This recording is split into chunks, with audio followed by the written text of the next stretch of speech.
They've been growing organic grains in Denmark for quite some time. Farmers tend to learn best from other farmers. Millers, bakers, key players all along that bread wheat food chain. This is definitely my favorite stop yet. Skaertofte Molle is a fifth-generation farm, but with a very modern bent. Before Jørn Bonde took over the family farm in 1983, he worked and taught in business management. His wife, Hanne Risgaard, is a journalist, and their daughter, Marie-Louise Risgaard, is trained as an agronomist.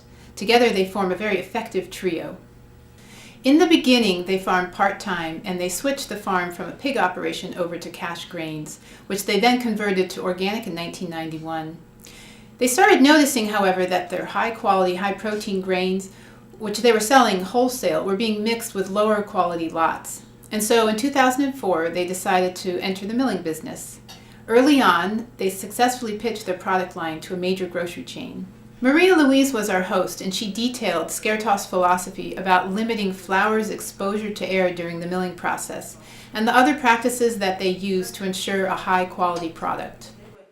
What we have on the bags is the production date, not the packaging date, which you know, of course, that a lot of people, where they have big flour silos, they just sort of take it out and pack it when they need it.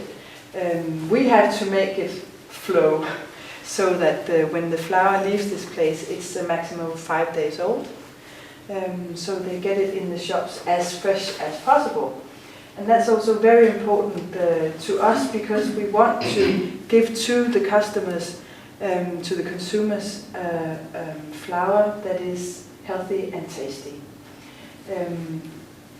That means also that the stone grinder doesn't come above 32 degrees of heat, so it's actually milling quite slowly.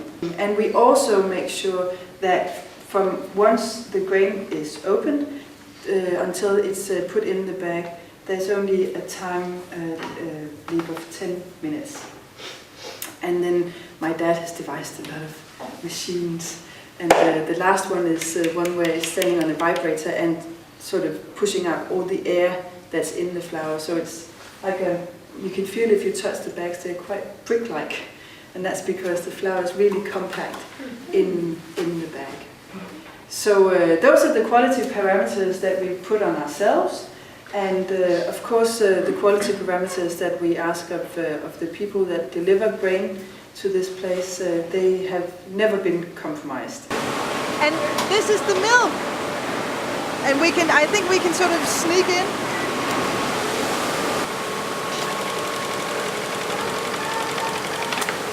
Over there we have the stone grinder. So this is the perler right here. This is taking barley, taking the outside husk off of it. You can see where it's coming through right here. It gets shaken out down here on this little table down here. Really good. This summer my dad has had everything rebuilt so that it's now sort of more vertical. Yeah, exactly, and more flow in that gravity. We got the holler up here. Is it way up, way up? Skaertoft Mill represents a scale suitable for New England. Our group was particularly interested in how the mill was set up and the special machinery that Jørn had designed. One of the other things we found interesting about Skaertoft was the way they integrate quality assurance throughout their entire process. For instance, they grade the grain before milling and then sell lower quality grain to a neighboring organic dairy for feed. They also bake test the finished flour so that they can guarantee that it will perform well when used. And we also always make a baking test, because as some of you of course may know, gluten is a strange thing, and sometimes there can be a lot of gluten in the grain, and then when you bake with it, it sort of goes. Yeah, has anybody of you tried that? Yeah. It's really a weird thing. And of course we can't use that, because that would be too confusing for the consumers, because they are actually out there in the other end.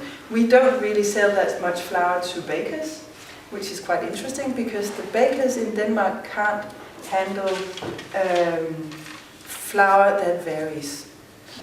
When you have living flour, as we call it, with the germ and with the bran. Also in the fine sifted flour there is 6% bran in the fine flour.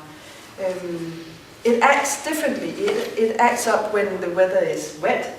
It depends on what time of year it's milled, and you have to have the feel in your hands. There's no way you can use this flour if you don't know your handicraft. That's why we don't really sell a lot to bakers. We sell a lot of our flours to chefs at restaurants because they have the time and they have the feel. Working with high-profile chefs has been a key component of Skaertoft's marketing strategy. They've collaborated to develop products like their muesli and to raise the profile of their products with grocery chain executives as well as consumers.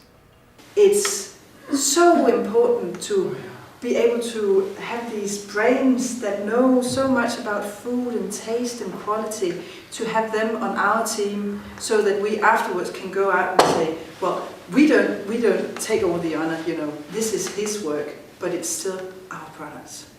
And he respects our products and wants to use them in his production of gastronomy. And not many people in Denmark, believe me, has combined the two words flour and gastronomy. Not at all, not grain and gastronomy, no. Skaertoft's professional partnerships aren't limited to high-profile chefs. For instance, they worked with a graphic designer for their packaging, which ended up winning a Danish design award. They also offer baking classes and an annual bread festival to interact directly with consumers. All of these efforts have helped them communicate their values of cool milling and a living flour, and help their products retain their identity from field to table. This is the insurance company? Yeah. Canteen, there's a park over there. Is this sort of an example of a large company that's using organic grains? Is that the... Yes, and I'd say it's exactly what Marie-Louise was saying in terms of, she mentioned working with chefs at Canteen. There's one spot right there. We'll take it. Sorry, guys. So great. I was presented with a certificate that we've just gone up to between 60 and 80% organic food. The award we won recently was for the Denmark's healthiest canteen. The last stop on our tour was ATP, Denmark's largest pension company. Each day, about 900 employees eat hot lunch at the canteen, and among the organic and local items on the menu are breads baked with flour from the mills we visited. Jørgen from Mallory and the people from Skaertoft, I would say, at the forefront. These people bring it to the higher gastronomic cuisine, and it opens the eyes for people like us. And then we're in a position where we make daily days food for the Danes, everyday food. All the seeds, put it in the kettle. Baker Peter Floman shared his techniques with us and explained that ATP uses at minimum 25 kilograms of wheat per day, as well as rye and other grains. You can see here it would like to burst, but this is, I don't know why. I'm just so good I make bread that doesn't burst. There's been a conscious effort the last 30 years for some personalities in Denmark, which has begun over the last 10 years, found impasse in Denmark, where people are beginning to realise the good taste and the good nutrition of these type of flours. A little bit of yeast, cold water. And the bakers have been given a challenge to create some good breads for them, because they haven't got a lot of good baking qualities if you think in the way of gluten and raisin qualities. They're very compact, robust breads, and a lot of people still want a bread with a lot of air in it. If you start with the Italian one at the end, where you mix some of the Nordic flours, this one is with the Emmer flour mixed with durum and the white flour, typically Italian, to give the air in the bread, but the taste of the Nordic flours. Once you get people used to that, then they're ready to take the next step. So it's a constant challenge for us. That's really interesting.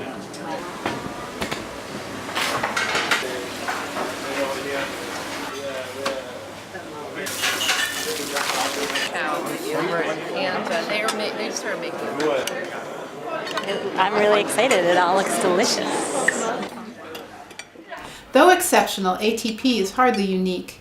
Danish companies, which have a long tradition of offering cafeteria lunches for their employees, are increasingly providing healthier foods and takeout dinner options as workplace perks. It's a great example of the way that institutions can support local and organic producers, both directly through purchasing and indirectly by developing consumer interest. We found it notable that along with produce, in Denmark, flour and bread share the local organic spotlight.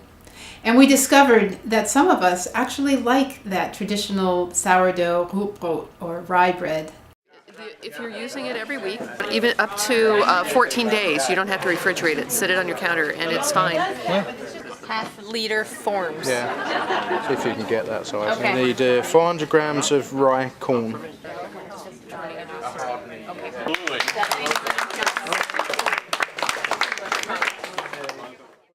So what did we learn in Denmark?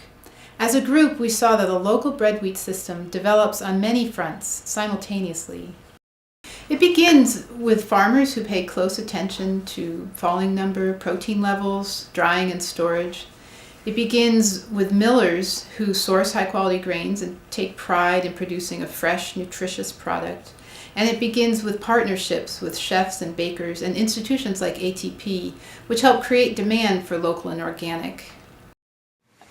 What I noticed here is how similar the farms that we visited are to our own. That's why we're here, because all of our farmers are trying to find a different way to farm with a market that's willing to pay for a high quality product instead of mass quantities of pork or wheat. And so to me, what we saw was very similar to the same things that we're dealing with, trying to figure out how big is this new diverse market? How many people will buy little bags of organic wheat flour or barley flour? And every place we visited was trying to carve out their own existence in some special way, but yet trying to do it together so that they have camaraderie. And that's exactly what we're doing. Overall, our group was struck by the optimism and enthusiasm of our Danish counterparts and by how relevant their experiences are to us in New England.